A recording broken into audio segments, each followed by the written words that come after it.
Au commencement, dans la magnificence de sa miséricorde infinie, Allah, le Tout-Puissant, régnait en maître absolu, seul et unique en son essence primordiale. Rien n'existait en dehors du Tout-Puissant Allah. Rien ne l'accompagnait, il est le premier et rien ne le précède. Allah, l'absolu, Allah, le puissant. Une création majestueuse a pris forme, débutant par l'apparition imposante d'un trône dont la grandeur dépasse notre imagination. Parmi les détails de ce trône se trouve une petite chose intrigante. La chaise, en comparaison avec le trône, ressemble à un anneau perdu dans un vaste désert. Le trône, la chaise et le désert, tandis que la chair les englobe. Dans un élan divin, Allah a fait surgir le trône des cieux et de la terre, le plaçant majestueusement sur les bannières primordiales. C'est ainsi que le Tout-Puissant a initié sa création avant même d'avoir façonné le stylo. Alors, le Tout-Puissant et majestueux lui ordonna d'écrire, il demanda « Que dois-je consigner ?» Et Dieu répondit « Inscris tout ce qui adviendra jusqu'à la fin des temps. » Sur la tablette préservée, il était inscrit que Allah avait d'abord créé le trône et l'eau, puis avait façonné la plume pour écrire avec élégance et précision. Après 50 000 ans de garde dans la tablette, Allah le Tout-Puissant décida soudain de créer les cieux et la terre. L'avènement des cieux et de la terre vit le jour, une jeunesse s'étalant sur 6 jours. L'union des cieux et de la terre se révéla étroitement tissée. La terre se vit façonnée en l'espace de 2 jours, et en combien de jours, et même en 6 jours au total, oserez-vous contester l'existence de celui qui a façonné la terre en un laps de temps similaire, et lui attribuerez-vous des égaux? C'est là la question. C'est le maître de l'univers qui a solidement ancré les montagnes, les bénissant et leur attribuant leur richesse en 4 jours. La réponse à ceux qui s'interrogent est d'une durée égale. Les cieux et la terre ont été façonnés en 6 jours, sous le regard attentif d'un stylo royal et céleste. Après un délai de 50 000 ans, Allah façonna les cieux et la terre, les reliant étroitement, le ciel se fondant avec la terre tel un duo inséparable. Dans l'immensité de l'univers, le Tout-Puissant a décrété que le ciel se sépare de la terre, tandis que le ciel lui-même se décline en 7 couches distinctes, et que la terre, soudain, elle se scinde en 7 strates. Les incrédules n'ont-ils pas remarqué que le ciel et la terre étaient autrefois fusionnés en une masse compacte? Ensuite, nous les avons divisés et transformés en chaos. Ne réaliseront-ils pas la magnificence de cette incroyable explosion primordiale? Soudain, les cieux et la terre se sont séparés. Soudain, le firmament s'est scindé en 7 strates, tout comme la terre qui s'est fractionnée en 7 niveaux, selon la volonté du Tout-Puissant. En ce qui concerne les cieux, ils ont... Le trône, formé de la vapeur d'eau terrestre, repose gracieusement sur les flots, tel que mentionné précédemment, cette vapeur s'échappant des eaux. Une création si vaste et mystérieuse que notre esprit peine à appréhender, cette vapeur s'est muée en une brume énigmatique au sein de l'immensité de l'univers. Cette brume marquait ainsi les prémices de... Il leva les yeux vers le ciel embrumé et prononça ces mots. Que le ciel et la terre se plient à ma volonté, que tous deux se réjouissent de bon cœur. Bien que tous deux aient dit que nous venons en obéissant, c'est le commencement de la création, tel que le relate le Coran. Regarde comme cette planète est magnifique, c'est la Terre. Quel âge a notre bonne vieille planète Terre?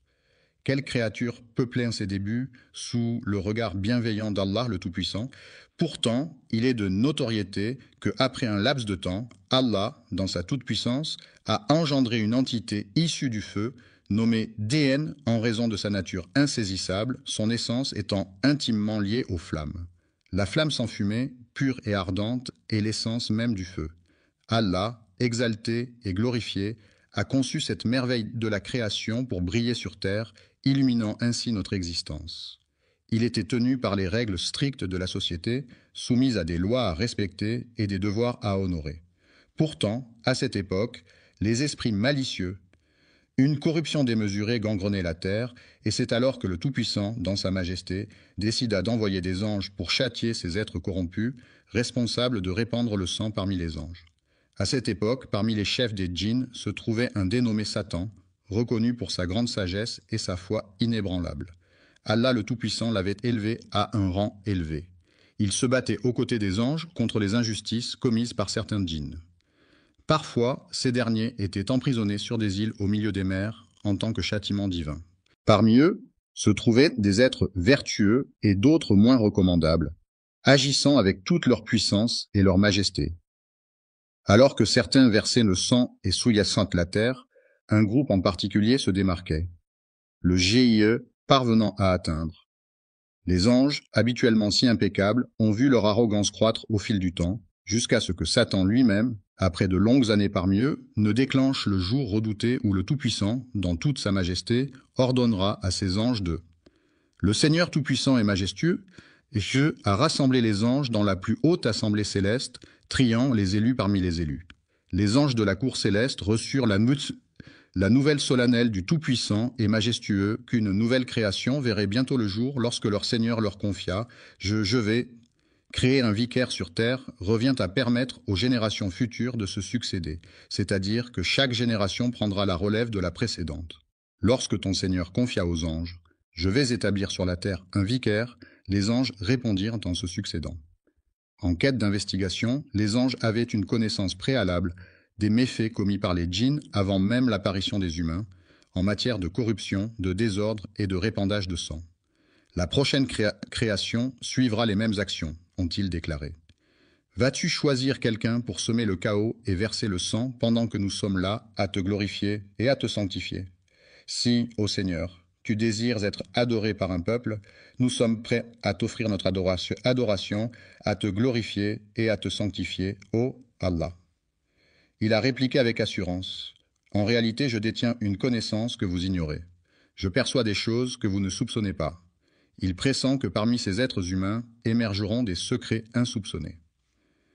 Les prophètes authentiques et une création élevée au-dessus des anges ont entendu ces paroles.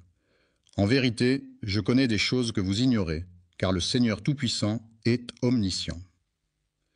Le Tout-Puissant est majestueux. Allah connaît les secrets cachés dans le cœur de Satan, et il avait l'intention de les révéler aux anges, montrant ainsi sa grandeur et sa puissance. Le puissant et magnifique Créateur avait en tête de donner naissance à une œuvre de sagesse infinie, c'est ainsi qu'a débuté la création d'Adam. Quand le Tout-Puissant et majestueux a révélé aux anges qu'une nouvelle création verrait bientôt le jour, il a chargé Gabriel de descendre sur terre, ce monde où elle prendrait vie. Pour sa dernière œuvre, il demanda à Gabriel d'aller chercher de la terre, mais celle-ci refusa de se laisser prendre, murmurant « Je préfère rester ici, merci. Si tu cherches à m'amoindrir ou à m'effacer, tourne-toi vers Allah pour trouver refuge. » Gabriel redouta qu'elle ne se réfugie auprès d'Allah et revint ainsi vers son origine. Ainsi, le Seigneur, Allah le Tout-Puissant et majestueux, a dépêché l'archange Michael sur terre pour en prélever un peu de son sol. Cependant, la terre, se sentant menacée, a invoqué son droit de refuge en déclarant « Je demande asile et protection. Si tu cherches à m'affaiblir ou à me faire disparaître, adresse-toi à Allah. » Craintif, Michael se tourna vers son Seigneur et le Tout-Puissant et majestueux répondit à son appel. L'ange de la mort, tel un chef d'orchestre, inaugure le commencement et scelle la fin. Allah a dépêché cet être céleste sur terre afin d'en extraire les âmes, susurrant ainsi la terre. « Je me réfugie auprès d'Allah si jamais tu envisages de me diminuer ou de m'effacer, déclara l'ange de la mort. Et je me réfugie auprès d'Allah contre toute transgression à sa volonté, ajouta-t-il. Mon Dieu, qui m'a chargé de cette tâche, a ainsi choisi parmi toutes les nuances de la terre des sols aux teintes variées. Du blanc, du noir, du jaune, du rouge et plus encore. Parfois, entre les deux, se trouve un sol dur comme la pierre et un sol moelleux comme un nuage. Il a choisi ce sol parmi tous ceux de la terre, mêlant les bons et les mauvais. Ce sol a été prélevé à même celui dont il est issu. Une nouvelle œuvre allait voir le jour. C'est ainsi qu'elle fut baptisée Adam. La terre fut apportée, puis Allah, dans sa toute-puissance et sa majesté, ordonna qu'on y dépose. Nous avons divisé l'eau et transformé chaque élément vivant en un eau. Ce sol s'est métamorphosé en argile, conservant cette texture pendant un laps de temps, avant que sa nature ne change à nouveau. L'argile s'est transformée en une substance visqueuse, résultant en une cohésion accrue. À l'origine, elle provenait de la terre des ancêtres des hommes. Si des doutes vous assaillent concernant la résurrection, rappelez-vous que c'est de cette même terre que nous vous avons façonné. La toute première action fut d'arroser la terre, la transformant ainsi en une argile malléable. Et lorsque ton Seigneur annonça aux anges son intention de façonner un être humain à partir de cette argile, tout fut en mouvement. La cohésion s'est renforcée, transformant la matière en une argile collante. Après un certain temps, sa teinte s'est obscurcie et un délicat parfum s'en est échappé, la métamorphosant en une substance envoûtante. De la boue sombre prit vie, façonnée par le temps d'eau qui s'écoula, jusqu'à se métamorphoser en une œuvre de poterie. Cette création, devenue malléable comme de l'argile sous la pression, résonnait d'une mélodie céleste lorsque touchée, captivant ainsi les anges par sa nouveauté et son élévation. Alors que le tout-puissant et majestueux Al s'apprêtait à créer, Satan, parmi les anges, observait avec curiosité. Il tournoyait autour de cette argile sonore, sa forme creuse résonnant d'étranges promesses. À l'intérieur du vide, Satan se faufilerait par une porte dérobée pour ressortir par une issue secrète, piquant la curiosité des anges qui brûlaient d'en apprendre davantage sur cette étrange création. Personne n'osa s'approcher, sauf Satan rassurait les anges en leur disant « N'ayez crainte, j'ai le pouvoir de le détruire. Cela signifie que s'il se comporte comme les djinns, je le réduirai en cendres. S'il se révélait être un djinn, il rassurait en affirmant « N'ayez crainte, j'ai le pouvoir de le réduire à néant. » Au cœur de Satan, une étrange mixture de haine et de jalousie s'était formée, telle de l'argile. Ensuite, la pièce est devenue un sanctuaire oublié, figé dans le temps pendant 40 ans, sans qu'aucune âme ne vienne lui redonner vie. Les anges observaient en silence pendant que Satan rôdait autour, cherchant à semer le trouble. Ils guettaient avec impatience l'arrivée de ce moment tant attendu, invoquant Allah, le tout miséricordieux, le très miséricordieux. Cette créature demeura figée dans l'argile, telle une œuvre de poterie pendant de longues décennies. Allah demanda solennellement aux anges, en présence de Satan parmi eux, de s'incliner devant sa grandeur. Une fois qu'il eut insufflé la vie, érigeant ainsi un décret immuable. En l'honneur solennel d'Allah Tout-Puissant, je salue cette nouvelle créature comme un hommage à mon Père, à votre Père, et à notre Père à tous. Il est le premier humain, celui qui inaugure notre lignée. Lorsque ton Seigneur dit aux anges, « Je vais créer un être humain à partir d'argile, et une fois que je l'aurai parfaitement façonné et que je lui aurai insufflé mon esprit. » Les anges, prosternés devant lui, attendaient tous avec impatience l'arrivée du moment promis, lorsque le souffle de l'esprit commença à circuler. L'âme a-t-elle pris naissance dans la tête d'Adam, pénétrant cette argile devenue sèche, telle de la poterie, à chaque fois qu'elle le touchait? À chaque fois que son âme pénétrait en lui, il se métamorphosait en une entité animée de sang, de veines et de chair, cette argile prenant vie. Lorsque l'âme pénétra dans la tête d'Adam, celui-ci éternua et tous les anges observaient attentivement. Alors, les anges se tournèrent vers Adam et lui dirent « Loué soit le Créateur ». Ainsi parla Adam, que la paix soit sur lui, et tous entendirent « Louange à Dieu ». Et l'âme, à présent, réside dans la tête, ô Tout-Puissant. Lui murmura une prière pour que la miséricorde divine l'enveloppe, et c'est alors que son esprit s'éveilla pleinement. Adam leva les yeux et découvrit les fruits du paradis qui s'offraient à lui, telle une invitation irrésistible. Dans un tableau grandiose, les anges, Patan et le Seigneur Tout-Puissant, se tenaient face au paradis, ces fruits délicieux s'étalant devant eux, attendant que l'âme. Dès que sa main effleura son ventre, une envie irrésistible de nourriture l'envahit, comme si son instinct primaire prenait le contrôle. Dès que l'âme de notre père Adam a atteint son abdomen, les prémices des sensations instinctives et des inclinations naturelles ont commencé à germer en lui, suscitant immédiatement ses désirs. Affamé, il s'est précipité vers le festin, son esprit devançant ses pas, bondissant d'impatience vers la délectable pitance. C'est alors qu'Allah a dit « L'homme a été conçu avec une promptitude naturelle, les humains étant dotés d'une impatience innée qui remonte à notre ancêtre Adam dès sa première journée. Jusqu'à ce que l'âme d'Adam soit parfaitement façonnée, dans toute sa splendeur et sa perfection, que la paix soit sur lui. Il se tenait fièrement devant les anges, et dès qu'ils posèrent les yeux sur lui, ils s'inclinèrent en signe de respect, obéissant ainsi à l'ordre d'Allah pour célébrer cette nouvelle. Lorsque la création fut achevée, tous les anges s'inclinèrent, innombrables au-delà de tout décompte, car Allah seul connaît leur nombre exact. Tous, sans exception, se sont inclinés en admiration devant cette nouvelle création. Aucun n'a manqué à l'appel. Aucun d'entre eux n'a pu se retenir, à l'exception d'une créature. Ce n'est ni un ange, ni un djinn, pourtant Allah l'a honoré. Cependant, l'arrogance et la vanité, quelle audace, quelle arrogance de défier pour la première fois le Tout-Puissant, Allah, au paradis, en osant désobéir. La fierté de leur propriétaire a conduit à quelque chose de terrifiant. Quelle forme de désobéissance Satan a-t-il choisi alors qu'il se tenait seul, tandis que tous les anges se prosternaient? Tous les anges s'inclinèrent, à l'exception d'Iblis, qui, il se gonfla d'orgueil et devint l'un des infidèles, défiant ainsi pour la première fois le Seigneur tout-puissant au ciel. Et qui était cette créature osant agir ainsi? Malheureusement pour lui, l'honneur qu'il avait reçu n'était pas mérité, tout comme la dignité qui l'accompagnait. Le Seigneur tout-puissant interpella alors Iblis, bien qu'il connaisse déjà la réponse. « Te voilà, empêché de te prosterner devant mes créations, te pavanant dans ton arrogance. Es-tu donc devenu si hâtin, ô méchant? Voyons ta réponse. » « Attends, regarde-moi avec quelle audace je me distingue de lui, déclara Iblis. Je suis issu du feu, tandis qu'il est formé de simple argile. Pourquoi donc cette comparaison? Puis-je me courber devant quelqu'un qui me semble moins noble, alors qu'il reconnaisse que le feu l'emporte sur l'argile? Comment pourrais-je m'incliner devant lui alors que l'ordre vient d'en haut? Le commandement ne provient pas d'Adam, mais d'Allah. Cependant, observe l'arrogance. Allah dit à Iblis, « Qui t'a empêché de te soumettre ?» Iblis se vantait. « Je suis supérieur à lui, car tu m'as créé du feu et tu l'as créé de l'argile. » Imaginez la première vision d'Adam lorsqu'il ouvre les yeux. Les anges s'inclinent devant sa majesté, tandis que le Seigneur Tout-Puissant entame une conversation avec Satan, créant ainsi une scène de confrontation céleste. Pour la première fois, une terreur indicible a envahi le ciel, alors qu'Allah le Tout-Puissant était désobéi. Satan a laissé éclater son orgueil, son envie, sa méchanceté et son opposition.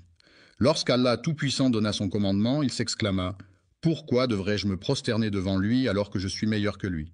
C'est ainsi que la malédiction commença à s'abattre sur... Dès lors, Satan s'exclama « Va-t'en, tu es banni. Ma malédiction reposera sur toi jusqu'au jour du jugement. Comment oses-tu défier l'ordre d'Allah, ô Satan maudit ?» Il a attiré sur lui la foudre de la toute-puissance divine, devenant ainsi un être maudit, banni, tel un démon, condamné à errer pour l'éternité.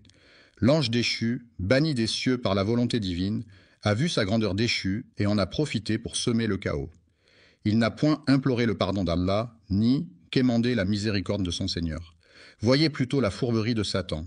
Il n'a sollicité qu'une seule faveur, ô Seigneur. Iblis implore. Accorde-moi un sursis jusqu'au jour de leur résurrection, ô Seigneur. Ne m'emporte pas maintenant, je te prie. J'ai une requête unique à formuler. Quelle est-elle? Satan, dans son arrogance infinie, aspire à une existence éternelle, défiant même la fin de toute création jusqu'au jour du jugement. Accorde-moi cette grâce, ô Seigneur des ténèbres, susurre-t-il avec une lueur de défi dans le regard. Pensez-vous que le délai accordé jusqu'au jour de la résurrection ait été repoussé pour permettre à l'âme de se repentir et de demander pardon afin de se rapprocher d'Allah? Après l'acte répréhensible qu'il avait commis, Allah Tout-Puissant lui répondit de façon inattendue « Tu es de ceux à qui un délai est accordé, je retarderai ton mandat. » Jusqu'à ce fameux jour, observez la perfidie de Satan envers son Seigneur, sa majesté, sous le regard de tous les anges, tandis qu'Adam... Connaissez-vous les mots prononcés par Satan à cet instant précis, une fois qu'Allah Tout-Puissant eut accepté sa requête de repousser son châtiment jusqu'au jour du jugement? Avez-vous conscience du défi audacieux lancé à l'encontre du Maître de l'univers? Contemplez la perfidie inouïe, une perfidie si retorse que même dans vos rêves les plus sombres, vous n'auriez pu l'imaginer, car c'est vous qui m'avez égaré. C'est Allah, et non Satan qui t'a égaré. C'est toi, dans ton arrogance, qui t'es égaré. Qui es-tu pour envier? Allah t'a égaré, attribuant ta déviance à ton Seigneur. Regarde cette malice. Puisque tu m'as égaré, dit Satan, je m'installerai donc sur ton chemin. Avez-vous croisé le chemin de cette étrange créature et de sa progéniture? Je veillerai à ce qu'ils ne soient pas laissés à eux-mêmes. Pouvez-vous percevoir le défi qui se présente? C'est à ce moment-là qu'il réalisa qu'il survivrait jusqu'au jour de la rétribution. Je m'installerai confortablement sur le chemin droit que tu leur as tracé. Cela sous-entend que Satan reconnaît la rectitude du chemin d'Allah. Observons les termes sélectionnés par Satan, puis je les attaquerai de front. Je les approcherai par derrière, par la droite et par la gauche, me présentant devant eux, puis disparaissant derrière, tour à leur droite et à leur gauche. Pourquoi n'a-t-il pas simplement dit qu'il Il sait pertinemment qu'Allah le Tout-Puissant surplombe toute chose, c'est pourquoi il n'ose s'approcher d'eux d'en haut, saisi par la crainte qui l'étreint. Tu ne trouveras point de reconnaissance en eux, car je ne permettrai à aucun de rester fidèle dans la adoration. Assurément, je vais égarer tous ces égarés, déclare Allah, les bannissant loin de sa présence. Je repousserai tous ceux qui te suivent, parmi eux tous je remplirai l'enfer. Va-t'en, fais ce que tu as à faire, ô Satan, mon père. Je remplirai l'enfer avec toi et avec tous ceux qui, parmi ceux qui te suivent, suscitent l'enthousiasme avec ta voix, rassemble contre eux ta cavalerie et ton infanterie, associe-toi à eux dans leur entreprise. Éleveurs de chèvres et de moutons, promettez-leur monts et merveilles, puis, à votre guise, déchaînez vos troupes contre eux. C'est alors qu'Allah dit à Satan, « Quant à mes serviteurs, tu peux bien égarer les injustes à ta guise, mais sur mes serviteurs, ton emprise est vaine. » Il a osé défier son Seigneur. Il s'incline devant mon Seigneur, reconnaissant sa suprématie, mais observez sa fourberie. Il murmure, « Ô Seigneur, je les égarerai et les détournerai de ta voie. Je resterai sur le droit chemin tant que je le suivrai, répondit Allah Tout-Puissant. Je leur accorderai mon pardon aussi longtemps qu'ils viendront humblement le demander. C'est le défi qui se dresse devant eux, c'est à partir de la création d'Adam que le Seigneur des mondes vit naître l'inimitié de Satan envers lui et sa descendance. Lorsqu'il contempla l'humilité des anges et le conflit avec Satan, Allah Tout-Puissant ordonna à Adam « Approche ce cortège céleste et adresse-leur tes salutations. » Adam s'exécuta et se dirigea vers eux. Pour la toute première fois, il croisa le regard des anges. Qu'allait-il leur dire? Il leur adressa ces mots solennels. « Que la paix soit avec vous. » Les anges lui répondirent à leur tour. « Et que la paix soit avec toi. Que la miséricorde et les bénédictions d'Allah soient sur vous. » Allah a dit à Adam, « Voici votre salutation ainsi que celle de vos descendants après vous. » Les descendants se sont rassemblés, répondant tous à l'appel. À cet instant précis, il a contemplé sa descendance, innombrable aux yeux d'Allah. Qui sait combien de milliards naîtront des enfants d'Adam, que la paix soit sur lui. Adam contempla sa descendance, et dans la lumière qui illuminait certains de leurs visages, il distingua l'un d'eux dont l'éclat resplendissait comme 1000 soleils. Les flammes dansaient, et il s'exclama « Ô Seigneur, qui est-ce » La réponse vint « C'est ton fils David, l'un de tes prophètes. » Intrigué, il demanda « Quel âge a-t-il, Seigneur ?» Et la réponse résonna « Il a 40 ans pour l'instant. » Adam, âgé de 1000 ans selon le récit qui lui est dédié, n'avait pas encore exploré les délices du monde, ni contemplé les splendeurs du paradis. Dans un soupir empreint de nostalgie, il s'exclama « Ô mon Seigneur !» Après avoir vécu 60 années de ma vie, il réalisa qu'il n'avait pas exploré le monde. C'est alors qu'il décida de négocier. Il échangerait 60 années de sa propre existence contre 5 années pleines d'aventures.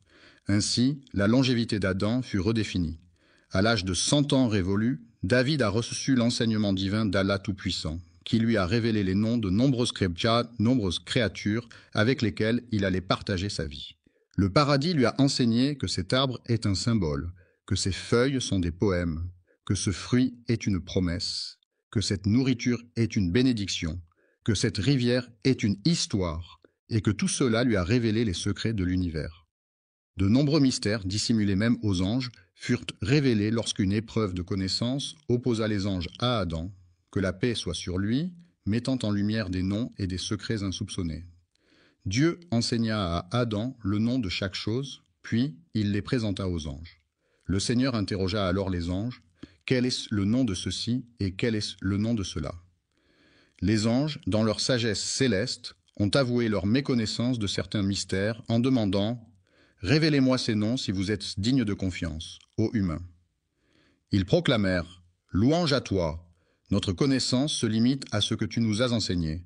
En vérité, c'est toi l'omniscient, le sage, ô Seigneur Tout-Puissant. » Lorsqu'Adam fut questionné sur les noms que même les anges ignorèrent, il répondit avec un sourire malicieux « Oh, laissez-moi vous éclairer sur ces mystères. » Les anges observaient attentivement, intrigués, jusqu'à ce qu'il révèle enfin ses précieux secrets. Allah, informé de leur nom, s'exclama « Ne vous ai-je pas dit que les anges seraient tant étonnés? Quelle est cette créature fraîchement créée qui possède une telle connaissance? Il détient des savoirs qui nous échappent. des connaissances inaccessibles à notre entendement. Il possède des secrets que tu ignores. Contemplez la grandeur de son savoir. Lorsqu'il s'agit de l'homme et de sa création selon Allah, ainsi que de la valeur de la connaissance à ses yeux, le Tout-Puissant s'adresse à Adam en disant « Ô Adam, fais-leur savoir ». Après avoir révélé ces noms, Allah leur rappela « Ne vous avais-je pas averti que je connais les mystères des cieux et de la terre, ainsi que ce que vous dévoilez ?» Adam a été formé dans le secret des secrets par Allah, qui lui a insufflé tout son savoir. Ensuite, il l'a guidé vers un jardin d'une étendue infinie, où les limites semblaient se perdre dans l'horizon lointain. Sous la bienveillance d'Allah, le tout miséricordieux, le très miséricordieux, Adam a pénétré seul dans les délices du paradis, devenant ainsi le patriarche de toute l'humanité. Déambulé au sein du paradis, se délectant de ses fruits juteux, de ses rivières scintillantes et de ses arbres majestueux, baigné dans ses innombrables bénédictions. En ce lieu béni, la faim ne te tenaillera point et ta nudité ne sera point dévoilée.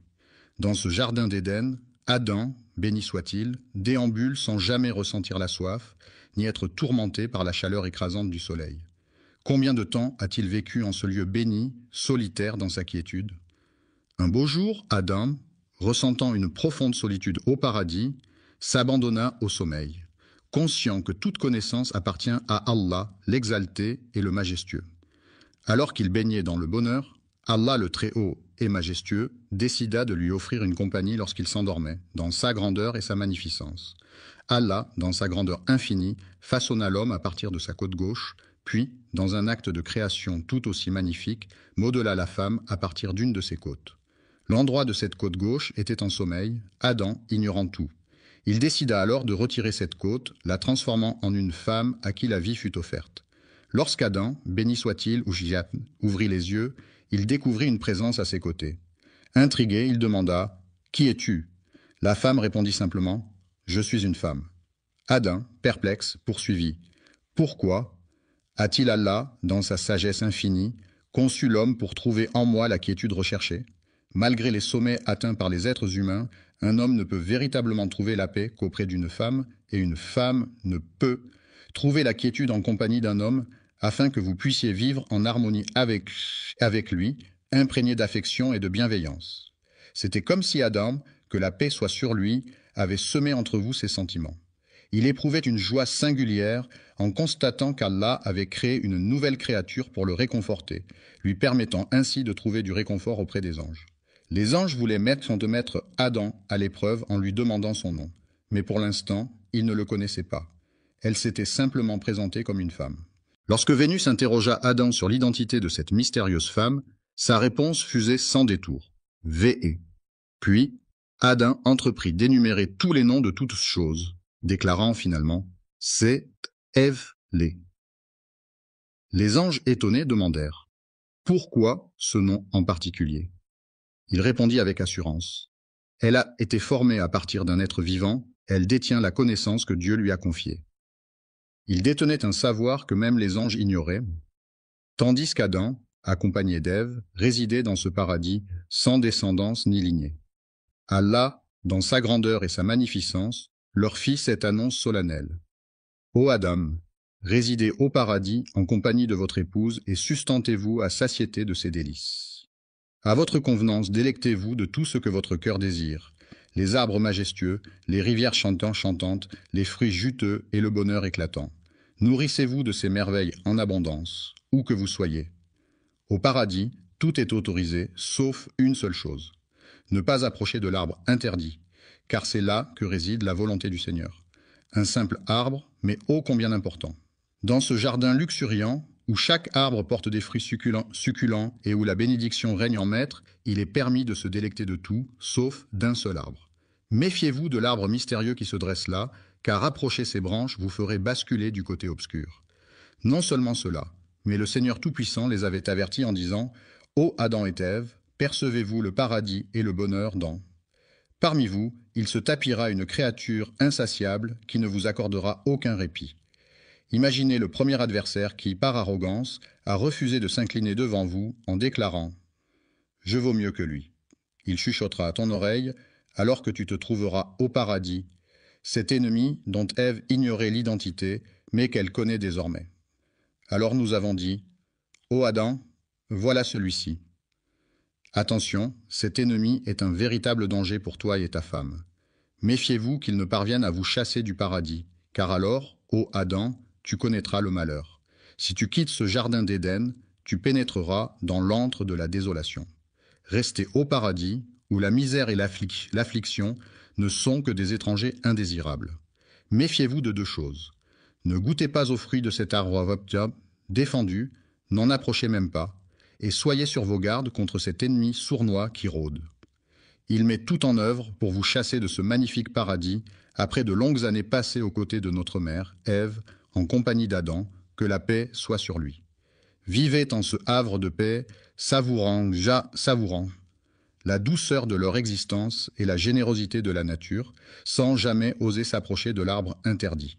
Un jour, tandis qu'ils déambulaient paisiblement, des hurlements soudains captèrent leur attention, évoquant la détresse d'un individu invisible.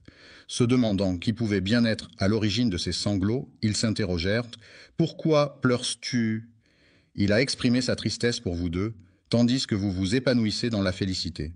Il a laissé échapper des larmes pour vous deux, conscient qu'un jour viendra où vous ne serez plus. Adam et Ève méditaient sur le fait que tôt ou tard, même plongés dans le bonheur le plus total, ils devraient inévitablement le quitter le jour de leur mort. Les êtres humains aspirent à une éternité de félicité, mais celle-ci les abandonna un temps avant de revenir vers eux pour chuchoter. « Ô Adam, te guiderai-je ? Voulez-vous goûter à l'immortalité de l'arbre éternel, aspirer à régner sur un royaume impérissable, rejoindre les rangs célestes des anges pour une éternité sans fin ?» Sa réponse fut un fervent oui. Comment a-t-il murmuré à travers les feuilles de l'arbre, révélant ainsi quel arbre était l'interdit qu'Allah. Connais-tu l'histoire de cet arbre, ô Adam, car de cet arbre, rien ne vous est étranger. Au lieu de cela, tu seras béni d'immortalité en goûtant à l'arbre, tu seras élevé tel un ange et échapperas à la mort. Votre Seigneur ne vous a-t-il pas simplement déconseillé cela? Cet arbre, tel un gardien jaloux, veillez à ce que vous ne deveniez ni ange ni immortel. Au commencement, Adam doutait de ses intentions, mais il a prêté serment au nom d'Allah Tout-Puissant. Imaginez Satan, ce vil tentateur. Le criminel repenti, Adam s'étonna de voir quelqu'un prêter un faux serment au nom de son Seigneur. Il le rassura alors. « Je vous le jure, je suis désormais un allié fidèle pour vous deux. » Il s'éclipsait un moment avant de réapparaître près d'eux, murmurant mystérieusement, répétant ce manège à maintes reprises. Au début, Adam lui tint tête, cherchant refuge auprès d'Allah. Face à sa résistance, Satan ne lâcha pas prise et persista à le tourmenter pendant des années, jusqu'au jour où Ève suggéra à Adam « Et si nous tentions de déguster l'arbre sans le croquer, c'est savourer ses saveurs pendant que je me délecte devant vous. Si un incident survient, tu ne te sustentes point, mais si tout demeure calme, tu partages cette expérience gustative avec moi sous cet arbre. » Par ruse, il les entraîna vers cet arbre, défendu par Allah, marchant devant eux. Allah les avait prévenus au paradis au sujet de deux interdictions, cet arbre et celui-ci. L'ennemi s'efface avec le temps, tel est le destin des humains. Comme Adam et sa descendance, nous oublions les discordes et nous affaiblissons, telle est notre nature. Chaque descendant d'Adam porte en lui la faille de son ancêtre. Adam, égaré, a rompu le pacte avec son Créateur pour suivre Satan jusqu'à l'arbre maudit. Ève a osé effleurer le fruit défendu sans enfreindre l'interdit, tandis qu'Adam, lui, y a succombé avant même qu'il ne partage ce fruit que Dieu avait enveloppé d'une aura lumineuse. Leur zone intime étant dissimulée, Adam ne pouvait contempler sa propre nudité, tout comme Ève ne pouvait observer la sienne. Une barrière les empêchait de découvrir la nudité de l'autre, les maintenant séparés. Une lueur caressait leur peau, les enveloppant d'une aura céleste, mais lorsque leurs lèvres effleurèrent l'arbre, Allah le Tout-Puissant leur retira brusquement cette clarté et cette majesté. Ils contemplèrent son maintien, leur nudité mise à nu, Ève prit son envol et Adam s'élança vers le paradis, prêt à tailler leur destin. Les feuilles de l'arbre se drapèrent pour cacher leur nudité, tandis qu'Allah, dans sa grandeur et sa majesté, interpella Adam. « Adam, cherches-tu à me fuir » Adam répondit humblement, « Non, Seigneur, je ne cherche point à m'échapper. Je rougis de toi, mais la dégustation de l'arbre rendit leur nudité visible. » Alors, Ils se couvrirent de feuilles du paradis, et c'est à ce moment que leur Seigneur les appela. N'avais-je pas expressément proscrit cet arbre de votre jardin, et ne vous avais-je pas averti que le diable se délectait à vous tendre des pièges, ô Adam? Les larmes commencèrent à perler sur leurs joues, tandis qu'ils murmuraient. Deux individus s'exclamèrent: Ô notre Seigneur, nous nous sommes vraiment fait du tort à nous-mêmes. Si tu ne nous pardonnes pas et ne nous fais pas miséricorde, nous serons assurément parmi les perdants. C'est lors de cette toute première transgression que les êtres humains ont osé défier leur Seigneur Tout-Puissant, tandis qu'Adam et Ève étaient là, assis, pleurant et implorant le pardon d'Allah, le Très-Haut. Adam, dans sa majesté, craignait la punition du Très-Haut, mais il l'accepta. Cependant, au cœur de la désobéissance se cache le mal. Quel mal? Cette insubordination t'a-t-elle donc valu d'être banni de ce jardin, ô Adam, ce jardin béni que t'avait octroyé Allah, le Très-Haut et le Majestueux? Méfiez-vous de cet arbre, pourtant vous avez succombé à la tentation de désobéir à votre Seigneur, vous égarant ainsi. Mais son Seigneur l'a ensuite élu. Ainsi, après lui avoir accordé son pardon et l'avoir guidé, Allah a accepté son repentir. Cependant, il l'a fait descendre de ce paradis céleste vers cette terre peuplée par des êtres humains. Les djinns, ces êtres antérieurs, accompagnèrent Satan dans sa chute vers les profondeurs. Il lança alors à Adam et Ève: Descendez d'ici, car vos descendants seront en conflit éternel avec les miens. Les uns des autres, et si par hasard un guide émane de ma part, quiconque le suit ne se perdra point, ni ne connaîtra le malheur. Il est le premier humain à fouler ces terres. On raconte que la paix soit sur Adam et que la connaissance appartient à Allah. Il est dit qu'Adam descendit jusqu'à une contrée lointaine de l'Inde et y vécut. La péninsule arabique a été le théâtre de leur rencontre à Arafat avant qu'ils ne se rassemblent et se dirigent vers Muzdalifa. En effet, Adam et Ève se trouvaient à la Messe, première création. Ceux qui affirment qu'une création humaine a précédé Adam ne disent pas la vérité. En réalité, le tout premier être humain à fouler la terre fut Adam. Que la paix soit sur lui. Lui et sa femme, accompagnés de leur descendance, furent alors appelés par le Très-Haut et le Majestueux à quitter les hauteurs célestes pour rejoindre la demeure terrestre de l'adversité et de l'épreuve. À chaque fois que je vous enverrai un guide, descendez d'ici, vous tous, de l'épreuve. Ceux qui auront la sagesse de le suivre seront récompensés. Adam descendit à la demeure de l'épreuve, où les soucis et les tourments l'attendaient.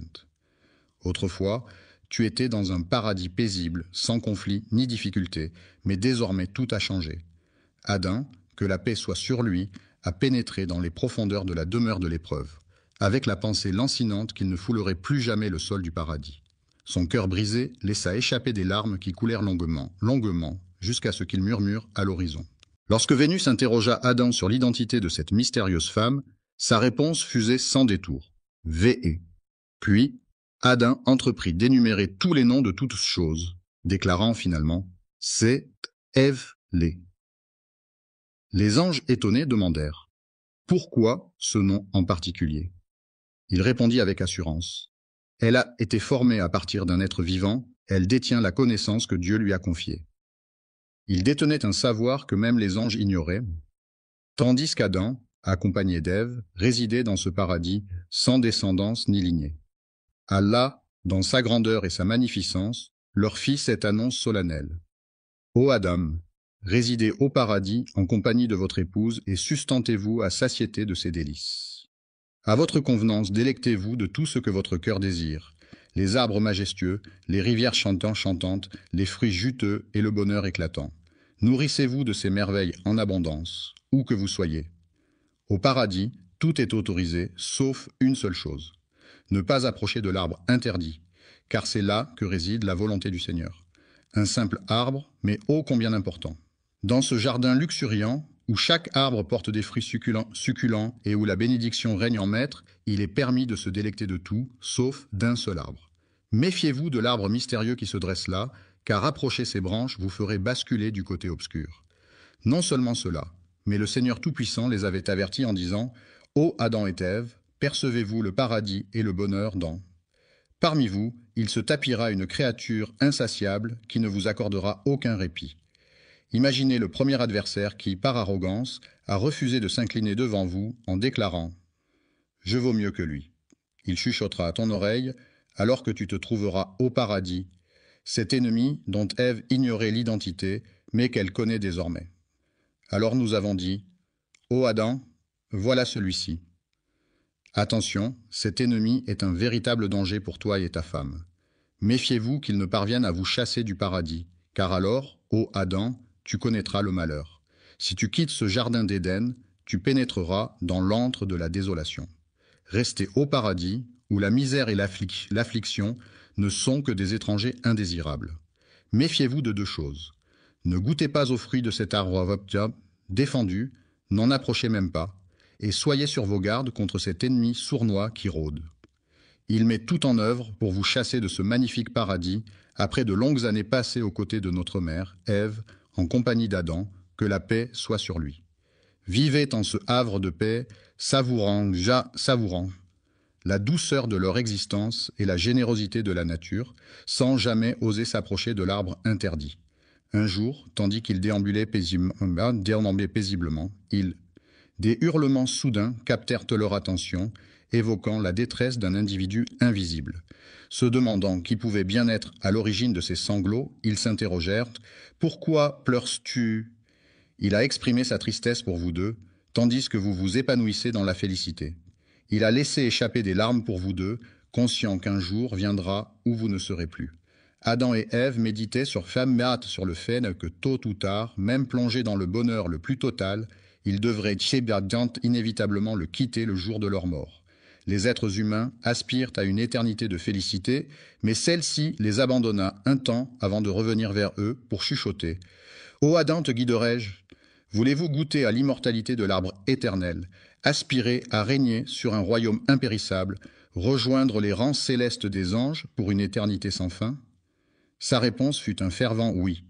Comment a-t-il murmuré à travers les feuilles de l'arbre, révélant ainsi quel arbre était l'interdit qu'Allah. Connais-tu l'histoire de cet arbre, ô Adam, car de cet arbre, rien ne vous est étranger. Au lieu de cela, tu seras béni d'immortalité en goûtant à l'arbre, tu seras élevé tel un ange et échapperas à la mort. Votre Seigneur ne vous a-t-il pas simplement déconseillé cela? Cet arbre, tel un gardien jaloux, veillez à ce que vous ne deveniez ni ange ni immortel. Au commencement, Adam doutait de ses intentions, mais il a prêté serment au nom d'Allah Tout-Puissant. Imaginez Satan, ce vil tentateur. Le criminel repenti, Adam s'étonna de voir quelqu'un prêter un faux serment au nom de son Seigneur. Il le rassura alors. « Je vous le jure, je suis désormais un allié fidèle pour vous deux. » Il s'éclipsait un moment avant de réapparaître près d'eux, murmurant mystérieusement, répétant ce manège à maintes reprises. Au début, Adam lui tint tête, cherchant refuge auprès d'Allah. Face à sa résistance, Satan ne lâcha pas prise et persista à le tourmenter pendant des années, jusqu'au jour où Ève suggéra à Adam « Et si nous tentions de… » « Ô malheur !» s'écria le cadavre, « pourquoi suis-je si incapable d'être aussi majestueux que ce corbeau ?»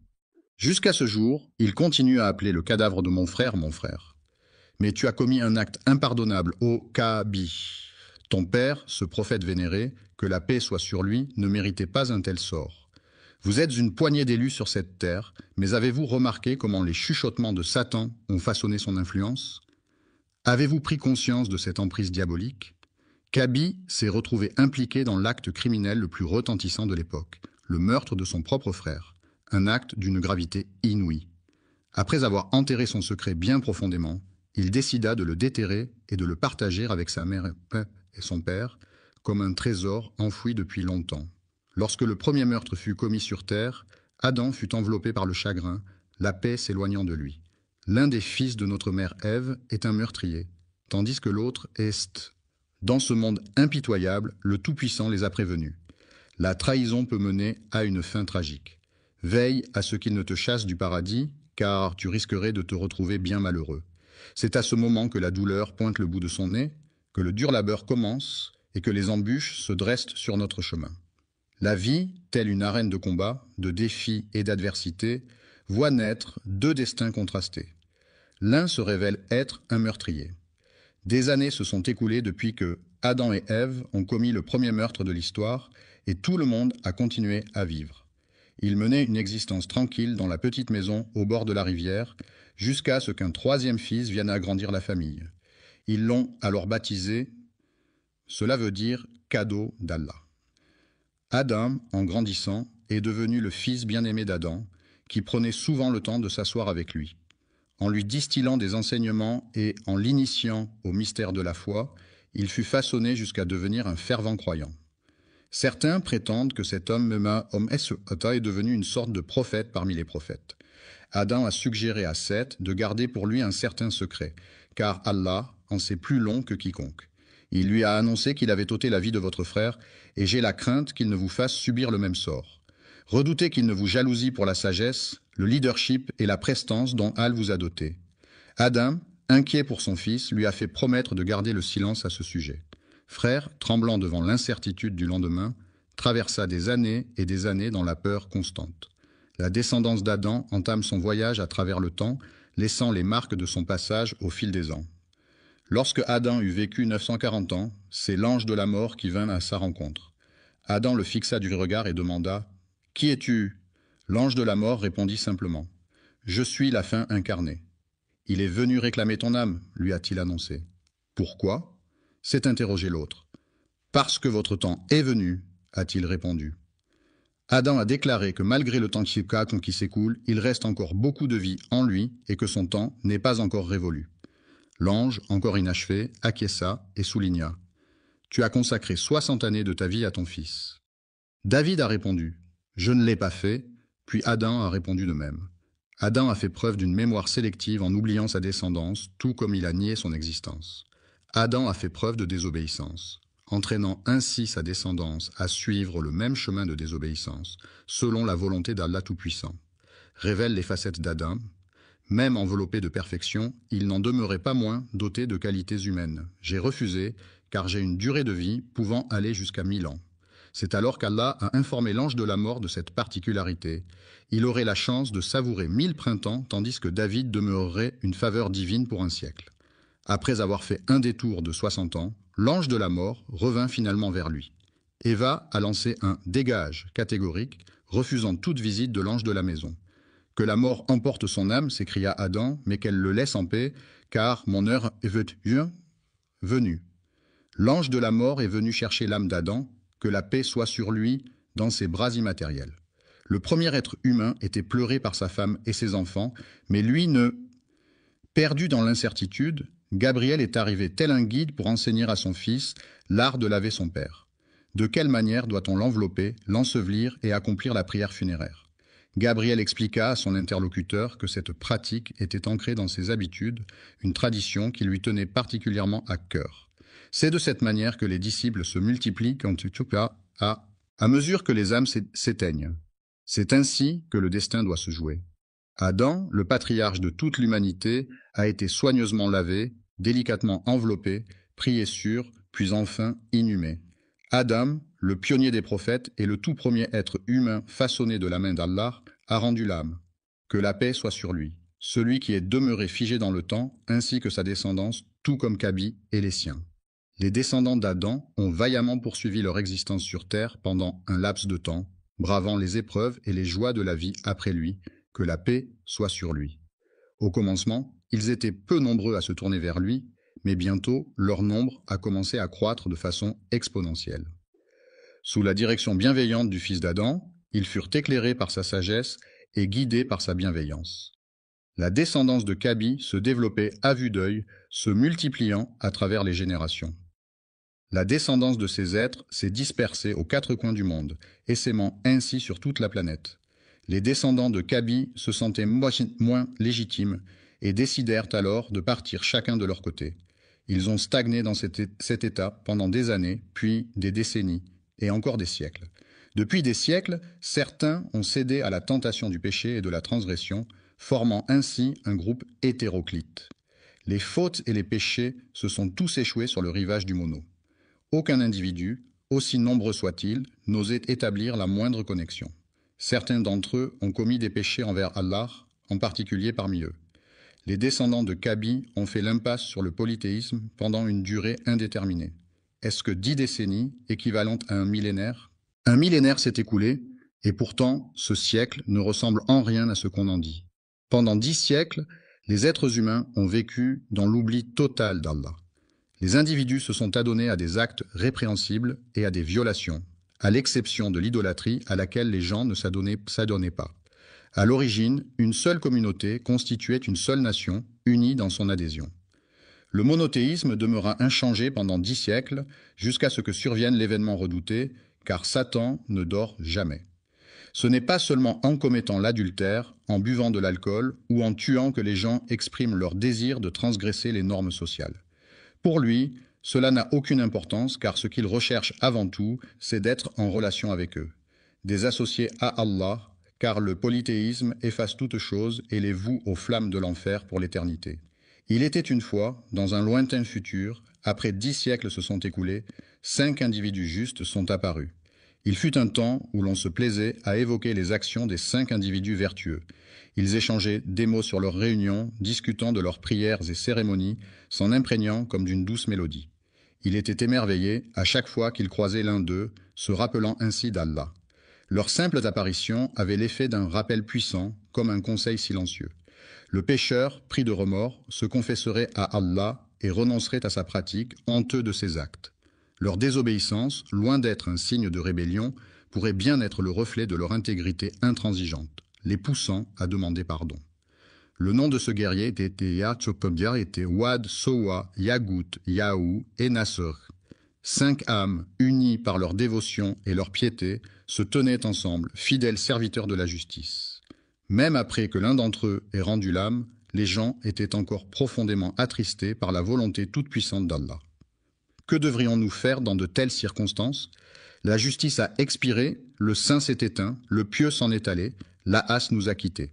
Après leur départ, Satan se présenta à eux sous les traits d'un homme et leur susurra « Permettez-moi de vous offrir quelques conseils. Pendant que vous laissez vos larmes couler pour cet homme récemment disparu, rappelez-vous ce qu'il disait. Que diriez-vous si je créais une statue à votre image ?» ont-ils demandé. Quel avantage y aurait-il, s'est-il exclamé, à contempler la statue. N'oubliez jamais la grandeur d'Allah et gardez précieusement en mémoire ses précieux conseils. Vénérer Allah de cette manière est une excellente idée, ont-ils déclaré.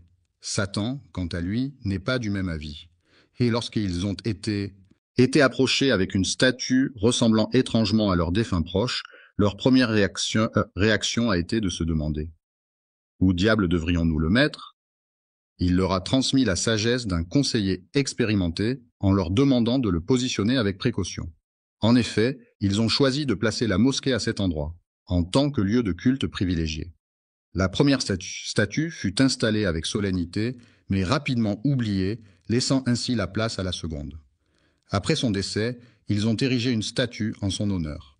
Puis, le 3e, le 4e et le 5e ont suivi le même chemin vers l'au-delà. 5 statues trônaient majestueusement dans le lieu de culte, mais jamais elles ne reçurent l'hommage fervent des fidèles, restant témoins silencieux d'actes jamais accomplis. Les statues, vénérées telles des divinités, trônaient exclusivement en ce lieu sacré. Chaque fois qu'ils posaient les yeux sur ces statues, ils se remémoraient la grandeur d'Allah. Ils contemplaient avec admiration cet acte tout-puissant. Une génération s'est écoulée, puis une autre. Une nouvelle vague de jeunes a surgi après que la génération précédente ait enfin décidé de rendre hommage à ces figures emblématiques. Elle n'a pas exactement adoré ces derniers, mais ils ont fini par gagner petit à petit son admiration. Les générations se sont passées le flambeau de la sanctification de ces statues jusqu'à ce que, lorsque le savoir s'évanouit et que tous les érudits s'éclipsèrent, c'est alors que l'aube de l'ignorance pointe timidement. Ils se sentirent diminuer en leur présence, et bientôt les individus se mirent à quémander les faveurs de ces statues. À cette époque lointaine, les gens ont commencé à se tourner vers eux, cherchant leur intercession auprès d'Allah. Il a fallu attendre 10 siècles après le décès d'Adam, que la paix soit sur lui, pour que le polythéisme fasse son apparition. Une étrange rumeur s'est mise à voyager à travers le monde, semant la panique. « Oh mon Dieu, que se passe-t-il? Les gens ne... » Autrefois, tous ces individus ne faisaient qu'une seule entité harmonieuse. Après avoir partagé une même foi, ces croyants se sont égarés sur des chemins différents, et c'est alors qu'Allah a envoyé des signes pour les guider. Avant que les prophètes ne soient envoyés, l'humanité n'était qu'une vaste tribu unie. Jamais ils n'ont flirté avec le polythéisme, mais ils se sont laissés emporter par... Ils ont commis bien des fautes, mais jamais ils n'ont osé s'aventurer dans les méandres du polythéisme. Saviez-vous cela? Depuis des lustres, Satan ourdissait ses complots. Connaissez-vous le temps qu'ils ont passé à suivre ces sinistres traces? Mais au fil des âges, de génération en génération, les individus ont initié ce processus. Disposer des idoles comme rappel que Dieu Tout-Puissant surveille de près les ruses de Satan, jusqu'à ce moment où ils ont commencé à vouer un culte à ces objets en lieu et place du Dieu Tout-Puissant. Ils ont murmuré à l'unisson. N'oubliez jamais vos dieux, n'abandonnez jamais le Wad. Yahou et Nasra sont les idoles de Sowa. Le polythéisme a fait son apparition sur Terre, égarant déjà plusieurs esprits. Au fil des âges de l'humanité, un message inédit s'apprête à faire son apparition, mais il semble que son arrivée ne soit pas la bienvenue. Quelle est la différence entre un prophète et un messager? Le prophète réitère la foi qui l'a précédé, tout en y apportant sa propre lumière. Un messager délivre un message inédit. L'humanité est désormais en demande d'une fraîche missive destinée à inaugurer la lignée des messagers à venir. Adam, considéré comme le premier prophète de l'humanité, laissera bientôt place au premier messager destiné à l'humanité. Connaissez-vous les mots prononcés par Satan à cet instant précis, une fois qu'Allah Tout-Puissant eut accepté sa requête de repousser son châtiment jusqu'au jour du jugement? Avez-vous conscience du défi audacieux lancé à l'encontre du Maître de l'univers? Contemplez la perfidie inouïe, une perfidie si retorse que même dans vos rêves les plus sombres, vous n'auriez pu l'imaginer, car c'est vous qui m'avez égaré. C'est Allah, et non Satan qui t'a égaré, c'est toi, dans ton arrogance, qui t'es égaré. Qui es-tu pour envier? Allah t'a égaré, attribuant ta déviance à ton Seigneur. Regarde cette malice. Puisque tu m'as égaré, dit Satan, je m'installerai donc sur ton chemin. Avez-vous croisé le chemin de cette étrange créature et de sa progéniture? Je veillerai à ce qu'ils ne soient pas laissés à eux-mêmes. Pouvez-vous percevoir le défi qui se présente? C'est à ce moment-là qu'il réalisa qu'il survivrait jusqu'au jour de la rétribution. Je m'installerai confortablement sur le chemin droit que tu leur as tracé. Cela sous-entend que Satan reconnaît la rectitude du chemin d'Allah. Observons les termes sélectionnés par Satan, puis je les attaquerai de front. Je les approcherai par derrière, par la droite et par la gauche, me présentant devant eux, puis disparaissant derrière, tour à tour à leur droite et à leur gauche. Pourquoi n'a-t-il pas simplement dit qu'il sait pertinemment qu'Allah le Tout-Puissant surplombe toute chose, c'est pourquoi il n'ose s'approcher d'eux d'en haut, saisi par la crainte qui les étreint. Tu ne trouveras point de reconnaissance en eux, car je ne permettrai à aucun de rester fidèle dans la adoration. Assurément, je vais égarer tous ces égarés, déclare Allah, les bannissant loin de sa présence. Je repousserai tous ceux qui te suivent, parmi eux tous je remplirai l'enfer. Va-t'en, fais ce que tu as à faire, ô Satan, mon père. Je remplirai l'enfer avec toi et avec tous ceux qui, parmi ceux qui te suivent, suscitent l'enthousiasme avec ta voix, rassemble contre eux ta cavalerie et ton infanterie, associe-toi à eux dans leur entreprise. Éleveurs de chèvres et de moutons, promettez leurs monts et merveilles, puis, à votre guise, déchaînez vos troupes contre eux. C'est alors qu'Allah dit à Satan, « Quant à mes serviteurs, tu peux bien égarer les injustes à ta guise, mais sur mes serviteurs, ton emprise est vaine. » Il a osé défier son Seigneur. Il s'incline devant mon Seigneur, reconnaissant sa suprématie, mais observez sa fourberie. Il murmure, « Ô Seigneur, je les égarerai et les détournerai de ta voie. Je resterai sur le droit chemin tant que je le suivrai, répondit Allah Tout-Puissant. Je leur accorderai mon pardon aussi longtemps qu'ils viendront humblement le demander. C'est le défi qui se dresse devant eux, c'est à partir de la création d'Adam que le Seigneur des mondes vit naître l'inimitié de Satan envers lui et sa descendance. Lorsqu'il contempla l'humilité des anges et le conflit avec Satan, Allah Tout-Puissant ordonna à Adam « Approche ce cortège céleste et adresse-leur tes salutations. » Adam s'exécuta et se dirigea vers eux. Pour la toute première fois, il croisa le regard des anges. Qu'allait-il leur dire? Il leur adressa ces mots solennels. « Que la paix soit avec vous. » Les anges lui répondirent à leur tour. « Et que la paix soit avec toi. Que la miséricorde et les bénédictions d'Allah soient sur vous. » Allah a dit à Adam, « Voici votre salutation ainsi que celle de vos descendants après vous. » Les descendants se sont rassemblés, répondant tous à l'appel. À cet instant précis, il a contemplé sa descendance, innombrable aux yeux d'Allah. Qui sait combien de milliards naîtront des enfants d'Adam, que la paix soit sur lui. Adam contempla sa descendance, et dans la lumière qui illuminait certains de leurs visages, il distingua l'un d'eux dont l'éclat resplendissait comme 1000 soleils. Les flammes dansaient, et il s'exclama « Ô Seigneur, qui est-ce » La réponse vint « C'est ton fils David, l'un de tes prophètes. » Intrigué, il demanda « Quel âge a-t-il, Seigneur ?» Et la réponse résonna « Il a 40 ans pour l'instant. » Adam, âgé de 1000 ans selon le récit qui lui est dédié, n'avait pas encore exploré les délices du monde, ni contemplé les splendeurs du paradis. Dans un soupir empreint de nostalgie, il s'exclama « Ô mon Seigneur !» Après avoir vécu 60,